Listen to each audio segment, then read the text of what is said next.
Jamaah. Yeay. Oh jamaah. Yeay. Alhamdulillah. Lapang dada emang gampang. Ya tepuk tangan dulu yuk. Baik kita minta ilmunya Ustadz Syam. Iya siap. Lapang dada gagal, nggak sukses, kalah. Ya. Ini hal-hal seperti ini nih dia harus diiringi dengan lapang dada atau gimana sih guru ilmunya guru? Tapi guru Ustadz Maulana Habib Muhammad, Bang Ali, jamaah di studio, jamaah di rumah, Al-Quran surah Al-Baqarah ayat 109. A'udzu billahi minasy syaithanir rajim.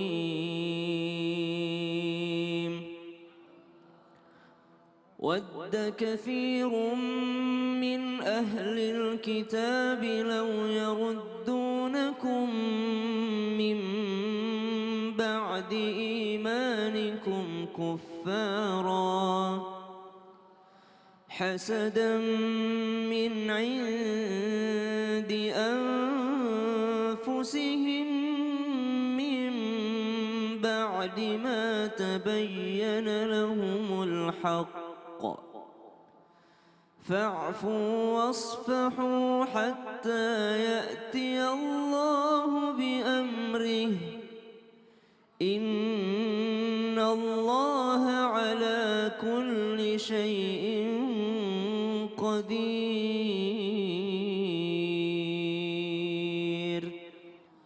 Allahumma arhamna bil Quran. Sudah dijelaskan oleh guru-guru mulia kita bahwa pasrah, tawakal, lapang dada kepada Allah Subhanahu wa taala, kepada qadarnya Allah, kepada qadanya Allah Subhanahu wa taala adalah sifat daripada orang-orang yang beriman. Bagaimana manusia yang paling berlapang dada di atas muka bumi ini adalah baginda Nabi sallallahu alaihi wasallam yang kita ikuti, ya kita contoh, yang kita jadikan role model kita. Baginda Nabi sallallahu alaihi wasallam diikuti oleh para sahabatnya yang mulia radhiyallahu anhum ajma'in, kemudian para tabi'in, tabi'ut tabi'in, kemudian para ulama-ulama kita sebagai contoh dan guru-guru kita. Maka bagaimana jikalau kegagalan itu terjadi pada diri kita, apa yang harus kita lakukan? Maka ingat, pasrah itu pada hasilnya, bukan pasrah pada usahanya. Ada orang belum berusaha sudah pasrah duluan, maka ikhtiar kita harus kita maksimalkan, usaha kita harus kita maksimalkan. Pernah kita dengarkan orang-orang yang berkata, oh dia menang secara IQ, dia menang secara akal misalnya, dia menang secara fasilitas, maka saya harus menang secara rajinnya. Ada misalnya dua perlombaan ataupun satu perlombaan, ada dua orang peserta, yang satu mungkin fisiknya lebih kuat, yang satu mungkin kecepatannya lebih kuat, akan tetapi kalau dia latihan 1 jam, maka saya latihan mesti 2 kali lipat darinya, karena kehebatannya, kekuatannya lebih daripada saya, berarti kesungguhan saya harus melebihi dia. Kita lihat banyak contoh-contoh inspiratif daripada para sahabat Nabi Shallallahu Alaihi Wasallam, di mana ada orang-orang yang datang kepada Nabi, ya Rasulullah, saya tidak bisa melebihi orang-orang kaya itu, mereka bersedekah, saya tidak bisa. Mereka naik haji, saya tidak bisa. Apa yang bisa saya lakukan ya Rasulullah? Lihat mereka cari daripada alternatif yang bisa dilakukan. Maka orang misalnya gagal di satu pintu, mungkin Allah bukakan di pintu yang lainnya. Ketika Allah tutup di satu pintu, Allah buka daripada jalan yang lainnya. Maka pasrah, lapang dada, tawakal kepada Allah adalah bukan berhenti, bukan menyerah, akan tetapi mencari jalan yang lain yang pasti disediakan oleh Allah Subhanahu wa taala. Wallahu taala alam. Masya Allah, nggak boleh menyerah ya. Semakin diuji semakin tinggi nanti level kita. Betul. Amin. Pasrahnya ya itu pada hasilnya, bukan pada usahanya. Tepuk Siap. tangan dulu yuk. Mantap ya. Baik, dan sekarang kita masuk ke dalam segmen Tanya Dong Ustadz. Kami semua tanya dong Ustadz. Siapa yang mau nanya? Oh iya, sini ya. Oke. Baik, ibu yang di pojok dulu, ya namanya siapa, tinggalnya di mana? Assalamualaikum warahmatullahi wabarakatuh. Waalaikumsalam warahmatullahi wabarakatuh. Nama saya Ibu Mimi dari Majlis Ta'lim Nurul Huda dari Bogor. Tepuk Tanya tangan dong, dulu Ustadz. ya. Oke, siap. Lanjut Bu. Bagaimana caranya Nabi Muhammad Sallallahu Alaihi Wasallam dengan mudah dalam berlapang dada. Mau tanya dong Ustaz Habib Muhammad. Oke.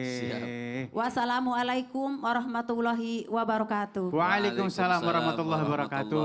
wabarakatuh. Sebenarnya tadi sudah disinggung sedikit ya Bib ya. Baik. Mohon ilmunya Bib. Baik, bismillahirrahmanirrahim. Allah Subhanahu wa taala di antara kenapa Allah Subhanahu wa taala memilih baginda Nabi besar Muhammad Sallallahu alaihi wasallam wasallam. menjadi kekasihnya Allah. Ini penting. Ya. Kenapa Allah Subhanahu wa taala memilih baginda Nabi besar Muhammad sallallahu alaihi wasallam menjadi Habibullah, menjadi kekasihnya Allah Subhanahu wa taala. Sampai dalam riwayat yattali'ullah, Allah Subhanahu wa taala yuragib. Allah Subhanahu wa taala memperhatikan semua hati manusia yang ada di dunia. Ingatkan. Semua hati manusia yang ada di dunia ternyata hati yang terbaik, hati yang paling bagus, hati yang paling hebat cuman satu, hatinya baginda Nabi besar Muhammad sallallahu alaihi wasallam baraka alaihi wa ala ali.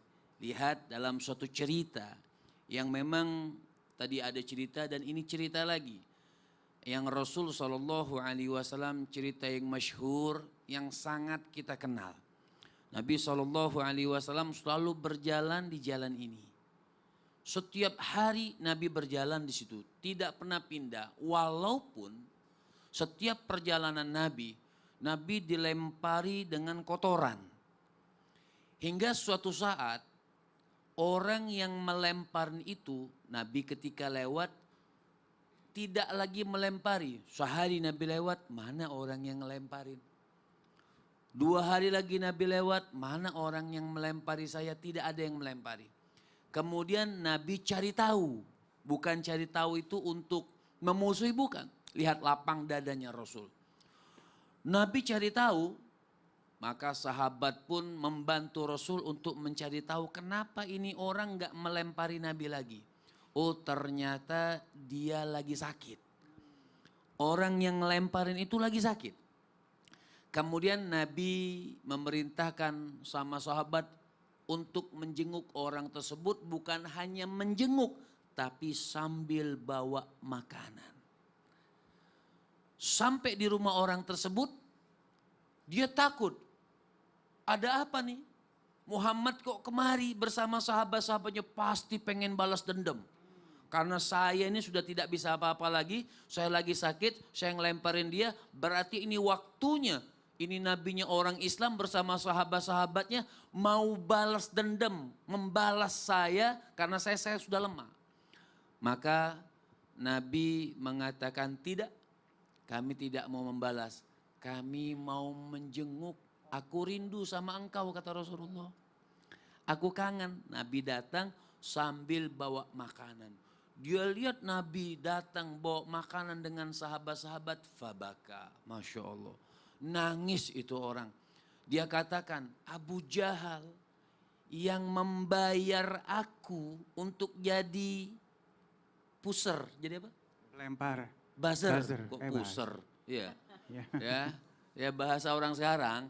Jadi ini Abu Jahal yang membayar aku biar jadi buzzer yang tidak bagus. Ya. Aku sakit pun dia tidak datang. Tapi engkau yang aku lempari bahkan datang dengan sahabat-sahabatmu dan bawa makanan. Bahkan nangis dia, langsung saat itu juga dia bersyahadat di depan baginda Nabi besar Muhammad sallallahu alaihi wasallam, asyhadu an la ilaha illallah wa asyhadu annaka Muhammadar Rasulullah. Lihat lapang dadanya Nabi. Ya. Kalau kita katakan, oh syukurin dia, biar mati, kita sumpah-sumpahin biasanya. Betul Bu? Betul? Misal ada orang yang jahat sama kita, tiba-tiba dia sakit, kira-kira ibu-ibu bilang apa? Rasain kualat itu Yang orang. di rumah kira-kira bilang apa? Pasti yang ibu-ibu lata bilang, syukurin dia Habib. Katanya. Tapi Masya Allah, lihat lapang dadanya baginda Nabi besar Muhammad. Nah kita sebagai umatnya malu. Perjuangan kita tidak sekeras Rasul Shallallahu Alaihi Wasallam. Buat apa kita kotori hati kita? Maka tenangkan kita punya hati, enakkan kita punya hati. Makanya ulama mengatakan paling enak manusia. Nah ini status buat hari Selasa, ya. Rabu. Rabu. Apa kata ulama mengatakan paling enak manusia dia punya sifat berlapang dada. Itu paling enak manusia. Masya Allah. Ya, mau kemana saja dia tenang. Mau jalan kemana saja dia tenang. Dapat rezeki atau tidak dapat rezeki dari Allah, dia tenang. Ada yang memusuhi dia atau tidak memusuhi dia, dia paling tenang. Maka dikatakan senikmat-nikmatnya manusia, dia punya hati yang luas. Masya Allah. Oh, tepuk tangan dulu yuk. Terima kasih Habibi ilmunya. Sama-sama. Jadi keberkahan buat kita semuanya ya. Ya walaupun diulang ceritanya tapi tetap mengena di hati kita ya Masya Allah ya. Baik, siapa lagi yang mau nanya? Yang sini udah ya, gantian yang sini. Yang mau, udah berdiri duluan, iya oke. Assalamualaikum warahmatullahi wabarakatuh. Waalaikumsalam warahmatullahi wabarakatuh. Nama saya Dede dari Masjid Nurul Huda, Bogor. Bogor, tepuk tangan dulu yuk. Tanya dong. Iya. Oke, apa yang mau ditanyain? Iya.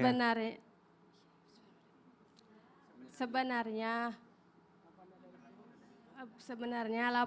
berlapang dada itu sama dengan sabar dan ikhlas enggak ya Ustadz?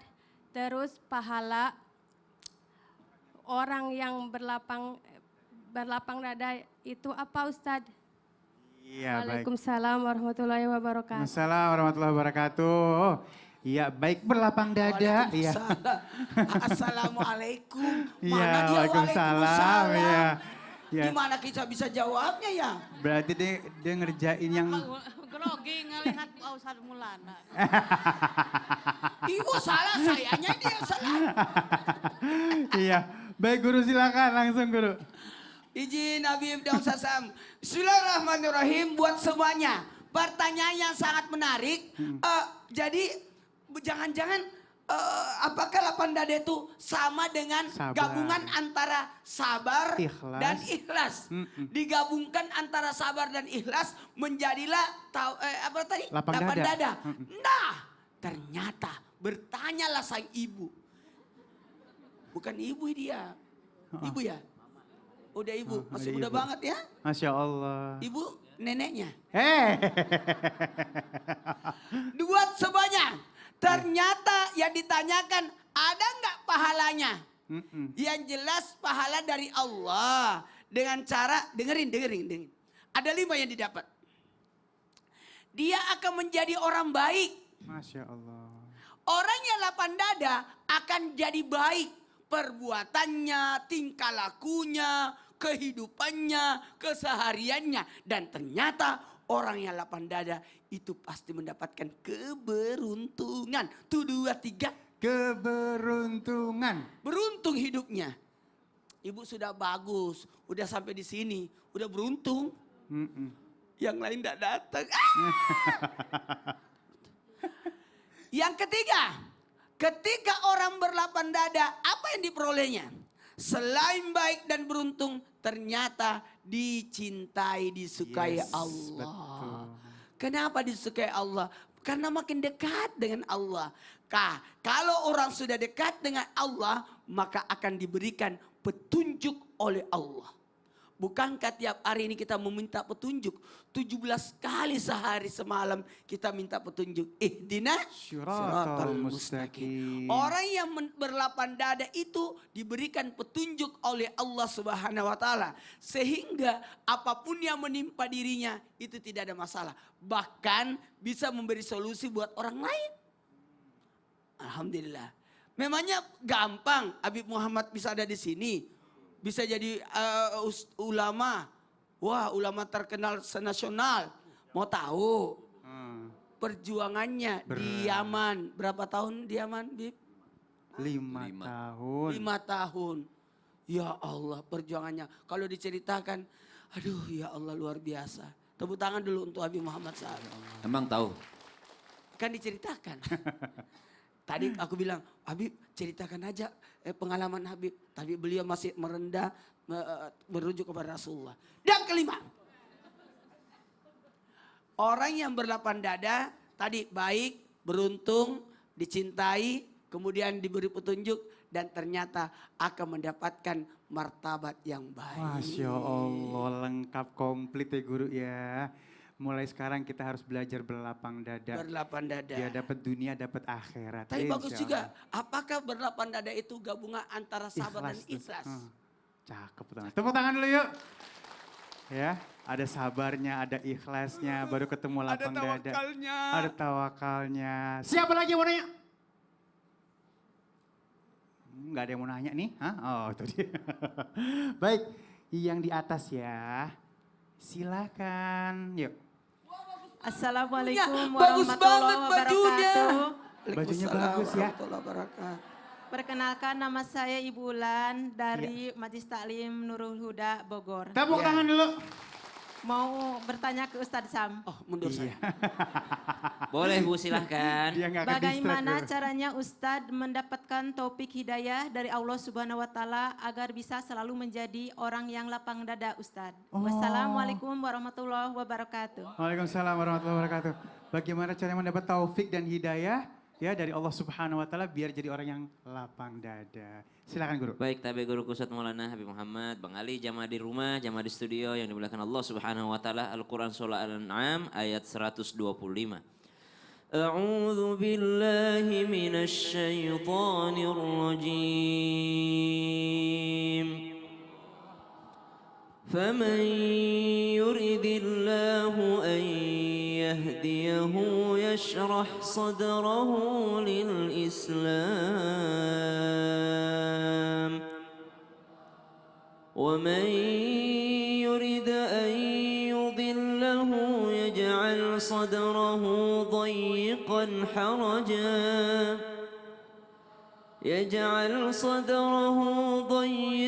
حرجا كأنما يصعد في السماء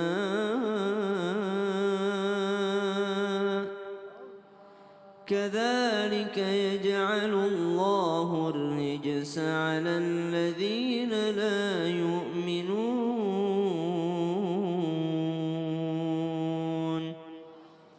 Barang siapa dikehendaki Allah akan mendapatkan hidayah petunjuk, maka dia akan membukakan dadanya untuk menerima Islam. Dan barang siapa dikehendaki oleh Allah menjadi sesat, maka dia Allah akan jadikan dadanya sempit dan sesak, seakan-akan dia sedang mendaki ke langit. Demikianlah Allah menimpakan siksa kepada orang-orang yang tidak beriman. Maka cara untuk mendapatkan hidayah serta taufik dari Allah Subhanahu wa taala adanya keimanan di dalam diri. Percaya akan kehendak Allah Subhanahu wa taala, percaya akan apa yang disampaikan oleh baginda Nabi sallallahu alaihi wasallam, percaya akan seluruh tuntunan yang ada di dalam agama. Maka dengan seperti itu kita akan mendapatkan taufik dan hidayah dari Allah Subhanahu wa taala. Yang kedua, setelah mengimaninya maka mengamalkan apa yang diajarkan oleh baginda Nabi sallallahu alaihi wasallam, apa yang dibawa oleh Al-Qur'an. Kita diperintahkan untuk salat 5 waktu, maka dengan cara itu kita akan mendapat taufik dari Allah Subhanahu wa taala. Kita diperintahkan untuk berpuasa Ramadan, maka dengan itu kita mendapatkan taufik dari Allah Subhanahu wa taala. Jangan menunggu hidayah untuk berbuat baik, akan tetapi beramal solehlah agar hidayah itu terjaga pada diri kita. Beramal solehlah agar taufik itu datang dari Allah Subhanahu wa taala. Apa perbedaan hidayah dengan taufik? Kalau hidayah adalah petunjuk dari Allah, tapi taufik dari Allah Subhanahu wa taala adalah berupa pertolongan dari Allah Subhanahu wa taala. Ada orang yang punya kesibukan yang banyak, jualan iya, ke pasar iya, berdagang iya, meeting iya. Dia yang paling banyak meetingnya, tapi dia juga yang paling taat untuk sholat 5 waktunya ke masjid. Maka ini adalah orang-orang yang mendapat taufik dari Allah Subhanahu wa taala. Setelah itu kita jangan pernah berhenti berdoa minta taufik dari Allah Subhanahu wa taala. Allahumma inni as'alukal huda wat tuqa wal afafa wal ghina. Walhamdulillahirabbil alamin. Baik, tetap doa ya, minta ya, Siap. Masya Allah ya. Terima kasih guru ilmu. Sama-sama, Tepuk tangan Bang dulu yuk. Ali. Ya, Ini kalau sampai berakhirnya acara ini ya, kita nggak lapang dada, berarti kita nggak dapat ilmunya ya. Mudah-mudahan nanti akhir acara ini tambah lapang dada kita. Amin ya robbal alamin. Siapa lagi yang mau nanya? Sini dulu ya Bu ya, kita yang sini. Yang di pojok nih, ya ampun. Udah kebelet banget kayaknya. Silakan Ibu. Assalamualaikum warahmatullahi wabarakatuh. Waalaikumsalam warahmatullahi wabarakatuh. Perkenalkan, nama saya Ibu Ika dari Majelis Taklim Nurul Huda Bogor. Tepuk tangan dulu. Masya Allah, silakan pertanyaannya. Tanya dong Ustadz. Iya. Saya mau bertanya ke Habib Muhammad. Wah, pas dah. Pertanyaannya, bagaimana caranya agar lisan ini tetap terjaga ketika kita mendapat cobaan? Dan ada sih Bib, zikir yang tepat untuk berlapang dada. Terima kasih. Wassalamualaikum warahmatullahi wabarakatuh. Waalaikumsalam warahmatullahi wabarakatuh. Ini jadi penyempurna nih pertanyaan ini ya. Ya Bib, katanya kalau dia kena masalah mulutnya tidak bisa berhenti Iya, ngoceh. langsung. Ya Allah, ya Allah. Ada sumpah serapah ya. Ya punya Bu, Bib. Baik, Masya Allah, lidah. Memang lisan ini subhanallah kadang-kadang bermasalah dan bawa masalah. Maka dikatakan kalau berbicara itu nilainya seperti perak, maka diam nilainya seperti emas. Ya, kebalik. Kalau berbicara itu seperti perak, diam itu seperti Emas, iya. enggak kebulak Ustaz. Tapi kalau guru mah bener aja tuh. Artinya Masya Allah. Jadi caranya kalau ditanyakan kita ini pernah mendapatkan ijazah. Ketika Al-Habib Umar bin Muhammad bin Salim bin Hafidh ketika sedang berceramah, kemudian beliau memberikan amalan. Ya, amalan untuk supaya apa? Bisa melapangkan kita punya hati, juga membaguskan kita punya lisan, dan dibacanya setiap hari itu minimal kalau bisa, dan bacanya sangat ringan. Minimal dibacanya 100 kali. Ya. Pengen tahu amalannya? Nah, gini amalannya. Nunggu ya? Iya dong guru. Kita udah mau nganga ini. Artinya di dalam surah Toha di ayat berapa tadi Ustaz Syam? 25 sama 26 ini tadi juga sudah dibacakan sama guru kita Ustaz Syam. Rabbis rahli sadri wa yassirli amri wahlul uqdata min lisani. Yafqahu qauli. Tapi kalau buat supaya hati kita lapang ya, supaya hati kita lapang dan supaya segala nih, ini ada dua tempat nih.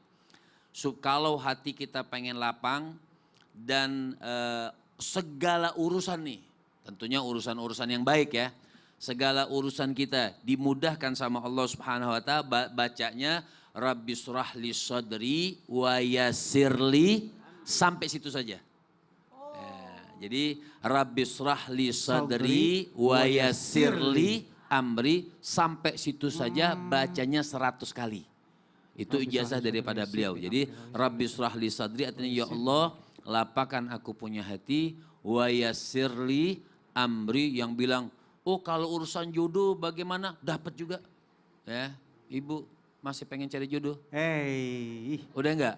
Udah enggak ya? Enggak apa-apa, tapi yang ada jangan diganti. Iya benar, Ya. Masya Allah. Ibu sehat? Sehat. Udah minum obat tidur? Ya.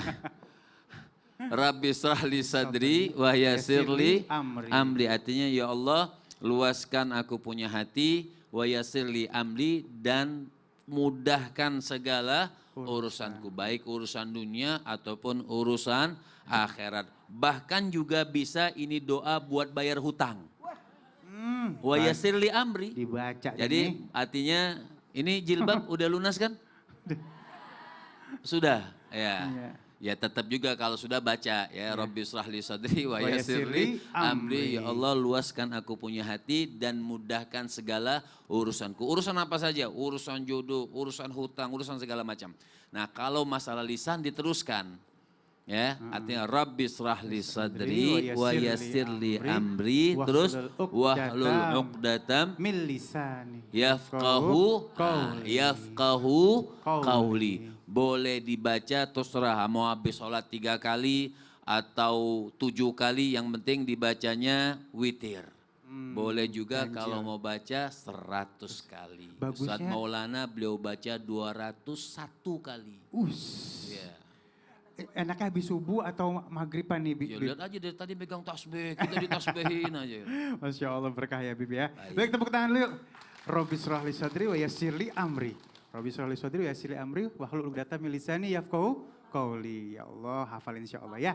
Baik, masih banyak ilmu lagi, jangan kemana-mana, tetap bersama kami di Islam Itu Indah. Jamaah, alhamdulillah.